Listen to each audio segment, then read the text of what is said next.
बिस्मिल्लाहिर्रहमानिर्रहीम, अस्सलाम वालेकुम। आज के लेक्चर में हम लोग chapter number 2 coordinate system equation of straight line study text में चैप्टर नंबर 1 उसको डिस्कस करेंगे अपनी बुक में से। उसमें हम लोग क्वेश्चन नंबर 50 तक तो ऑलरेडी डिस्कस कर चुके थे। 52 ऑनवर्ड हम इन क्वेश्चन को मजीद डिस्कस करने की कोशिश, बल्कि हम लोगों ने बेसिकली ना सॉल्व कर लिए थे। 60 तक कोई क्वेश्चन हम लोगों ने सॉल्व कर लिए थे। अच्छा, बहरहाल यहाँ पे देखें, इससे 50 से ऑनवर्ड जो क्वेश्चन है ना, ये थोड़े से ट्रिकी हैं। इससे पहले वाले क्वेश्चन सिंपल थे, आप लोग इजीली सॉल्व कर सकते हैं। जैसे क्वेश्चन नंबर 50 देखें, कहते हैं the equation of a line passing through the point -4 and 7 and parallel to the line this. तो हमारे पास स्ट्रेट लाइन इक्वेशन क्या होगी। अब इसके लिए आप लोगों ने क्या करना है कि यहां पर देखें, इस लाइन के स्लोप की वैल्यू आपके पास क्या आ रही है, इज इक्वल टू। तो मुझे एक ऐसी स्ट्रेट लाइन चाहिए जिसके स्लोप की वैल्यू 2/7 हो, क्योंकि उसने पैरेलल कहा था। तो मुझे एक ऐसी स्ट्रेट लाइन इक्वेशन चाहिए जिसके स्लोप की वैल्यू 2/7 हो। तो यहां पर अगर आप लोग देखें तो इसके स्लोप की वैल्यू बन रही है हमारे पास 2/7। इसके स्लोप की वैल्यू देखें तो हमारे पास बन रही है 2 बाय, लेकिन जहां पर अगर आप लोग देखें तो स्लोप की वैल्यू बन रही है -2/7, और यहां पर स्लोप की वैल्यू बन रही है -2 बाय। तो डी ऑप्शन और सी ऑप्शन कैंसिल करते हैं, जो हमारे आंसर नहीं है। ए और सी की तरफ चलें। अब जो डिफरेंस आ रहा है ना, वो +57 और -57 का है। अब हमने क्या करना है, इस पॉइंट की हेल्प लेनी है। और इस पॉइंट इक्वेशन में अगर x को पुट कर देना है -4, y को पुट कर देना है 7, जिस इक्वेशन का आंसर 0 आ गया वो हमारी करेक्ट आंसर है। अब यहां पर देखें, 2x की जगह पर -4 -7 × 7, अब +57, एंड द आंसर इज 0। और अगर यहां पर देखें और -57 इसको करें तो आंसर 114। तो हमारे पास करेक्ट आंसर आएगा ऑप्शन ए। ऑल राइट, इतना सही है क्वेश्चन। नेक्स्ट 51 देखें, equation of the line passing through this point perpendicular to the line having slope of this। अब बेटा 50 और 51 में जो डिफरेंस है ना, वो ये है कि 50 में उसने इक्वेशन बता दी और कहते हैं स्लोप खुद फाइंड करो, और यहां पर उसने उस इक्वेशन का स्लोप बता दिया। अब कहते हैं कि मुझे एक ऐसी इक्वेशन चाहिए जो कि परपेंडिकुलर हो एक ऐसी इक्वेशन के जिसका स्लोप 3/2 हो। तो हमारी वाली इक्वेशन के जो स्लोप की वैल्यू आनी है वो -2/3। अब सेम मेथड, इस इक्वेशन का देखो, स्लोप की वैल्यू आपके पास क्या आ जाएगी। अच्छा, सो हाँ माइनस है, तो यहां पर ये आपने पॉजिटिव करना है जी, बिल्कुल। स्लोप इज -3/2, तो इसकी परपेंडिकुलर लाइन का स्लोप आ जाएगा 2/3। अब यहां पर अगर आप लोग देखें तो इसके स्लोप की वैल्यू हमारे पास क्या आ रही है, यहां पर देखें स्लोप की वैल्यू, यहां पर स्लोप की वैल्यू, और इधर तो हम लोग बी और सी को गुड बाय बोल देंगे। और अब चूज करना है ए एंड डी में से। अब देखिए फर्क है +10 एंड -10। तो इस पॉइंट की हेल्प लेंगे, -4 -6 जाकर पुट करेंगे, 2 × -4 -3 × -6 +10, तो आंसर 20। तो ये आंसर नहीं है। और अगर यहां पर हम इसे -10 कर दें, आंसर 0। तो option D is correct answer. Okay. अच्छा, जब बेटा दो पॉइंट्स गिवन हो और आप लोगों ने इक्वेशन फाइंड करनी हो, तो इन दोनों पॉइंट्स, एक एक मेथड तो ये है कि भैया दोनों पॉइंट्स को जाके इक्वेशन में पुट कर दो। जहां पर दोनों पॉइंट्स किसी इक्वेशन को सेटिस्फाई करते हैं वो आपका करेक्ट आंसर है। पहला ये मेथड है। और दूसरा, भाई स्लोप की वैल्यू फाइंड कर लो। यहां से स्लोप की value -1 +3 divided by 9 plus is equal to 2/, is equal to, ये बात क्लियर। तो अब देखें, एक ऐसी इक्वेशन चाहिए जिसके स्लोप की वैल्यू 1/7। तो अगर इसको देखें तो स्लोप की वैल्यू 1/, इसको देखें तो भी 1/7, इसको देखें -1/7, और इसके लिए आई होप कि आपको पता है कि ये स्लोप मैं कैसे फाइंड कर लेता हूँ। कैसे फाइंड कर लेता हूँ? m is equal to -a/, a से मुराद x का कोफिशिएंट और b से मुराद y का कोफिशिएंट। अब देखें, हम लोगों ने c को और d को रिजेक्ट कर देना है ड्यू टू नेगेटिव साइन, और स्लोप की वैल्यू मुझे चाहिए थी 1/7। अब a और b में से हम लोगों ने सिलेक्शन करनी है। अब कोई भी एक पॉइंट लें, और ए और बी में से सिलेक्शन के लिए आप लोगों ने लिखना है x-7y, x की वैल्यू -5, -7, और y की वैल्यू -3 और -16, एंड आंसर इज 0। अच्छा, और अगर आप इसको +16 कर रहे हैं तो ये 32 आ जाएगा। तो इसको गुड बाय और इसको एक्सेप्ट कर, राइट।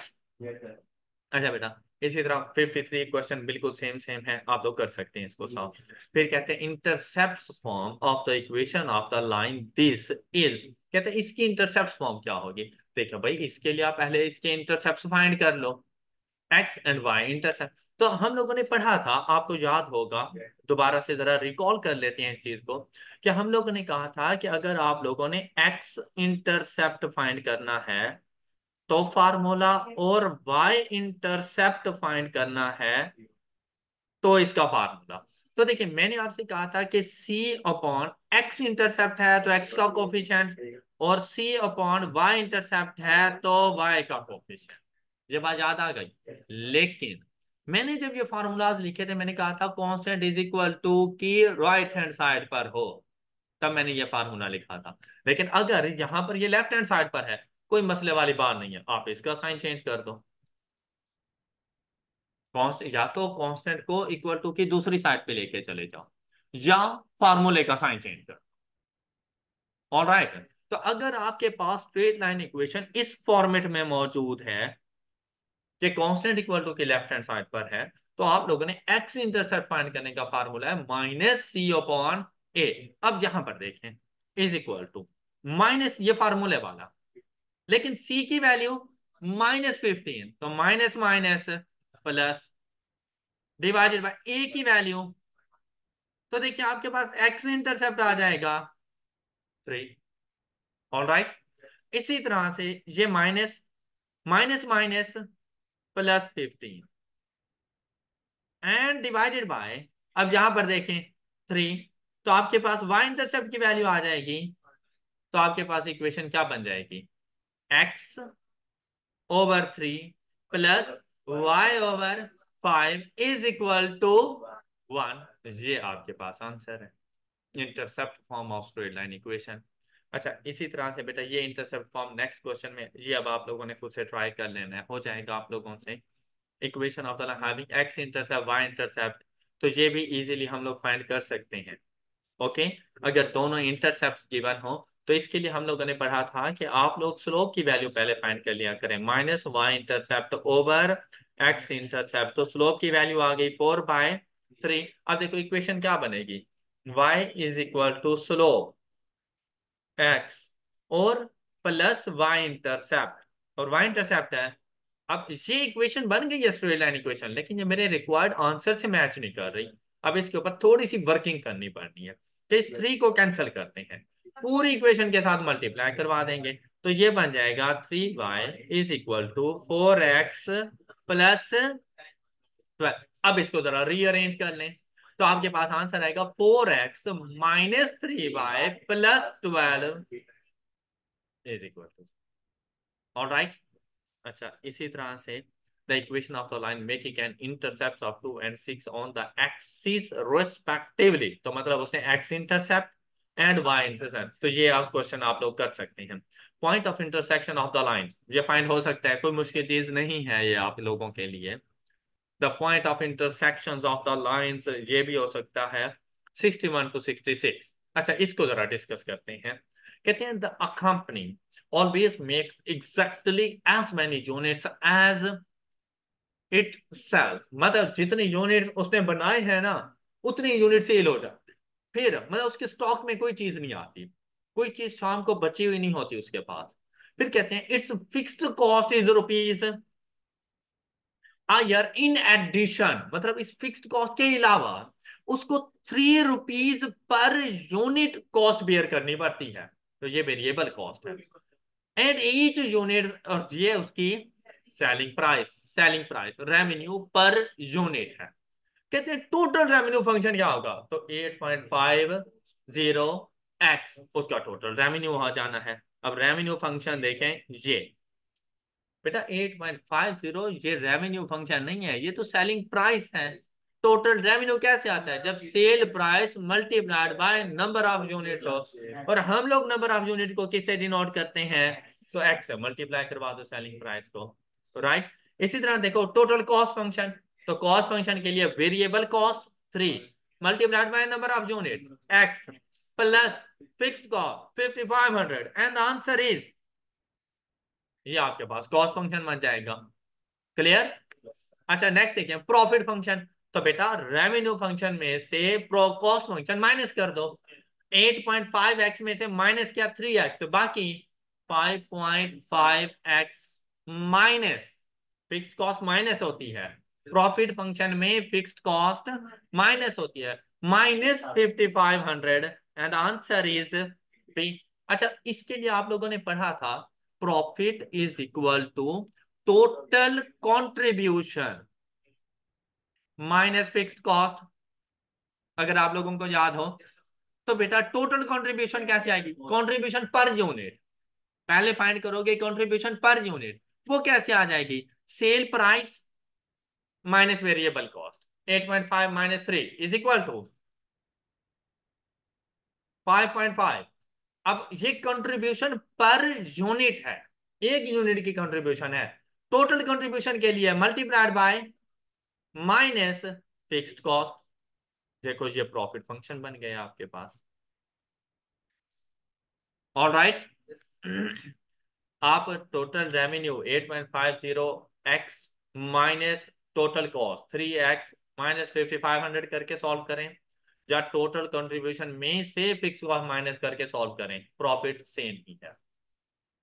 ये उस टाइम जब कंट्रीब्यूशन मार्जिन का कॉन्सेप्ट पढ़ाया था, ये उस टाइम पे ये बात बताई थी आप लोगों को। टोटल कंट्रीब्यूशन, हाँ हाँ जी हाँ बिल्कुल, total contribution is equal to contribution margin, और कंट्रीब्यूशन मार्जिन क्या था कि total revenue minus total variable cost. अब देखो टोटल रेवेन्यू 8.5x और टोटल कॉस्ट मतलब ये टोटल वेरिएबल 3x, तो 8.5x minus 3x is equal to 5.5x, right. अच्छा फिर कहते हैं at what level of output and sales for the company will be at its break even, तो बेटा ब्रेक इवन पॉइंट के लिए हम लोग क्या करेंगे, 5500 fixed cost divided by contribution per unit is equal to 1000। All right.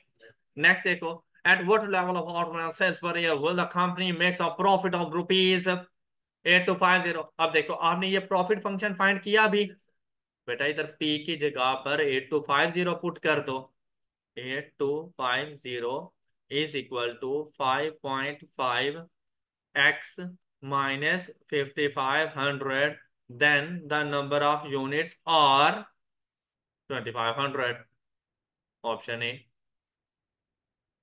Clear. Eight what level of loss है यहाँ पर 825, तो बेटा सिंपली क्या करना है, यहां पर -825, और बाकी सारा क्वेश्चन बिल्कुल सेम सेम 850, ये आपका क्वेश्चन सॉल्व।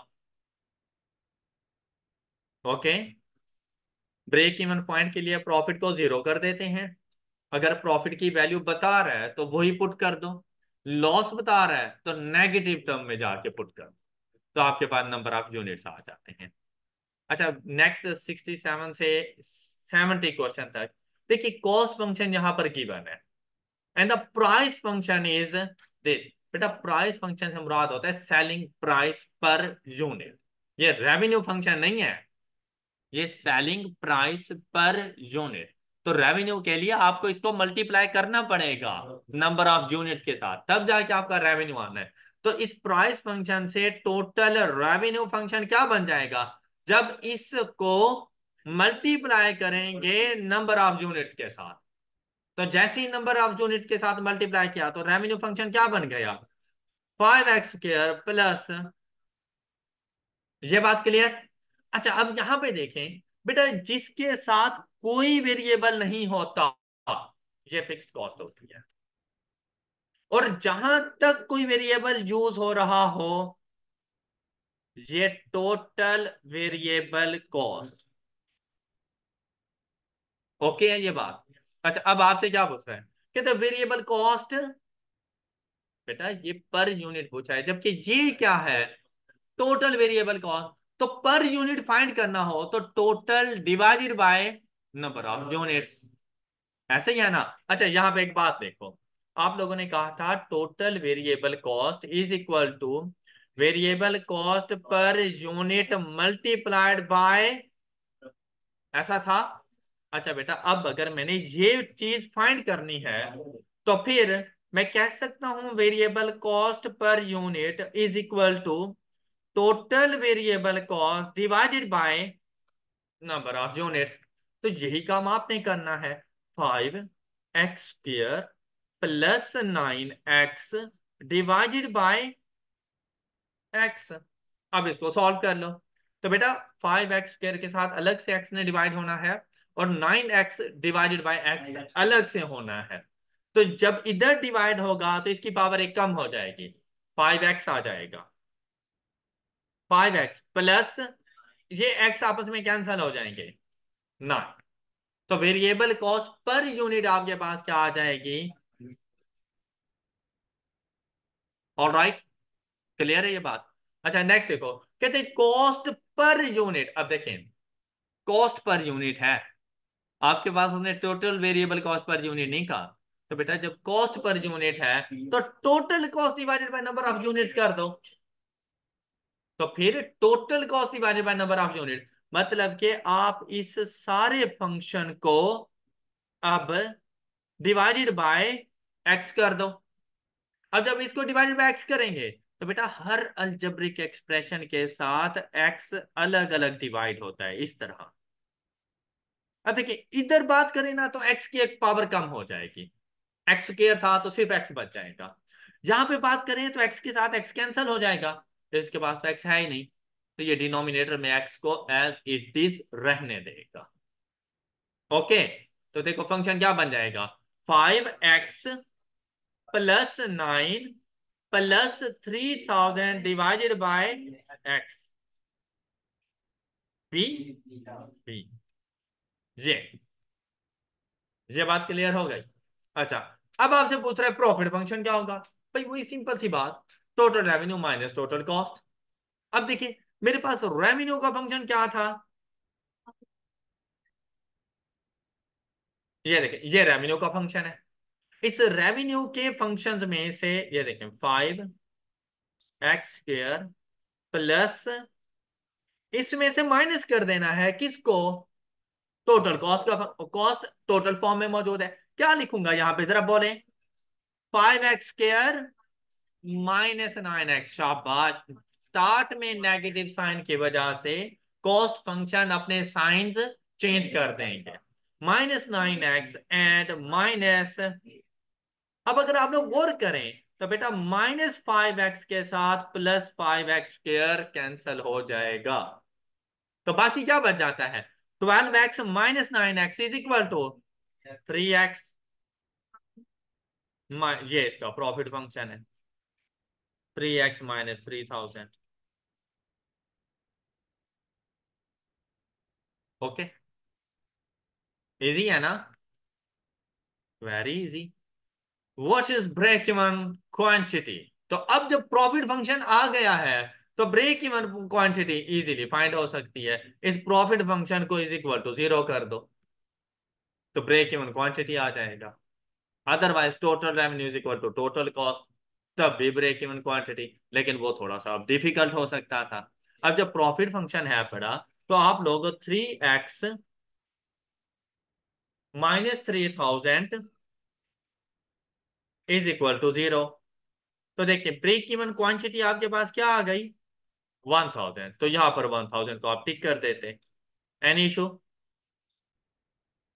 अच्छा, 71, the cost of producing a 10 units is ₹400, cost of 20 units is 700, find the linear equation relating to c and q. Sir बेटा, सी से मुराद कॉस्ट एंड क्यू से मुराद क्वांटिटी। मतलब वहां पर हम लोग y कहते थे, इन्होंने c कह दिया। वहां पे हम लोग x कहते थे, इन्होंने q कह दिया। मतलब जहां पे हम लोग y यूज करते थे वहां पे c, जहां पे x यूज करते थे वहां पे q लगा दो। और इसके लिए जैसे हम लोगों ने प्रीवियस लेक्चर में एग्जांपल्स बनाई थी, जैसे 400 is equal to 10x plus y, दूसरी इक्वेशन बन जाएगी 700 is equal to 20x plus y. तो यहां से variable cost and fixed cost आप लोगों ने सॉल्व फाइंड कर लेनी थी, और आपके पास आंसर आ जाना था 30 plus 1, 30 variable cost and 100 fixed cost. All right. अच्छा जी, नेक्स्ट बेटा, ये वाले क्वेश्चन भी बिल्कुल ऐसे ही थे, आप लोग इनको सॉल्व कर सकते थे। कोई इशू हो जाएगा? अच्छा, ये ब्रेक इवन पॉइंट, फिर प्रॉफिट बता दिया गया, यहाँ पे लॉस बता दिया गया। तो ऊपर आपने प्रॉफिट फंक्शन फाइंड किया है, तो उसी को ही आगे लेके चलते जाना था आप लोगों ने। और ये 78 बिल्कुल ऐसे ही है जैसे अभी एक क्वेश्चन हम लोगों ने सॉल्व किया है, उसके मुताबिक इसको सॉल्व कर लेना था। 79 भी बिल्कुल वैसा ही था। 80 से 82 की बात करें तो ये कॉस्ट फंक्शन गिवन, इसमें वेरिएबल कॉस्ट पर unit 2.5, fixed cost 550, selling price 3.6, minimum number per sold daily to ensure no loss, मतलब ब्रेक इवन पॉइंट। तो बेटा ये देखो, 550 divided by 3.6 minus 2.5 is equal to, okay. इसी तरह बाकी अब कहता है, अब कहता है सेलिंग प्राइस को अगर 15 पैसा से इंक्रीज करें, 15 रुपीज से नहीं, पैसे से। पहले क्या थी, 3 रुपीज 60 पैसा, 3.6 रुपीज से मुराद है, पहले सेलिंग प्राइस क्या थी, 3 रुपीज 60 पैसा। अब 15 पैसा से इंक्रीज करो, तो ये वैल्यू आपके पास बन जाएगी 3.75। तो 18.6 नहीं बन जाएगी। ओके। अच्छा, अब क्या करना है, what would be the break even point. तो फिर ब्रेक इवन पॉइंट क्या होगा भाई, बाकी चीजें तो आप लोग सेम रखोगे ना, सिर्फ इतना फर्क आ जाना है। तो देखिए आपके पास आंसर क्या बन जाएगा, 550/3.75 माइनस 2.5 इज इक्वल टू, तो फिर 440 हो जाएगा। तो यहां से एक बात समझ आई कि सेलिंग प्राइस के इंक्रीज करने से ब्रेक इवन पॉइंट डिक्रीज हो जाता है। इन दोनों के दरमियान इनवर्स रिलेशनशिप है कि देखें, हर all other factor remain same. Selling price 3.6 थी, तो break even point 500। Sale price को इंक्रीज किया, तो ब्रेक इवन पॉइंट डिक्रीज हो गया। ये बात क्लियर? ये अपने पास नोट कर लें। इसी तरह बेटा, अगर वेरिएबल कॉस्ट में कोई चेंज होता, सपोज वेरिएबल कॉस्ट इंक्रीज करते, तो ब्रेक इवन पॉइंट इंक्रीज हो जाता। कॉस्ट और ब्रेक इवन पॉइंट के दरमियान डायरेक्ट रिलेशनशिप, जबकि रेवेन्यू और ब्रेक इवन पॉइंट के दरमियान इनवर्स रिलेशनशिप होता है। फिक्स कॉस्ट वो भी कॉस्ट है, सेम, के डायरेक्ट रिलेशनशिप है। चाहे वेरिएबल कॉस्ट हो चाहे फिक्स्ड कॉस्ट हो, सेम रिलेशनशिप है। अच्छा जी।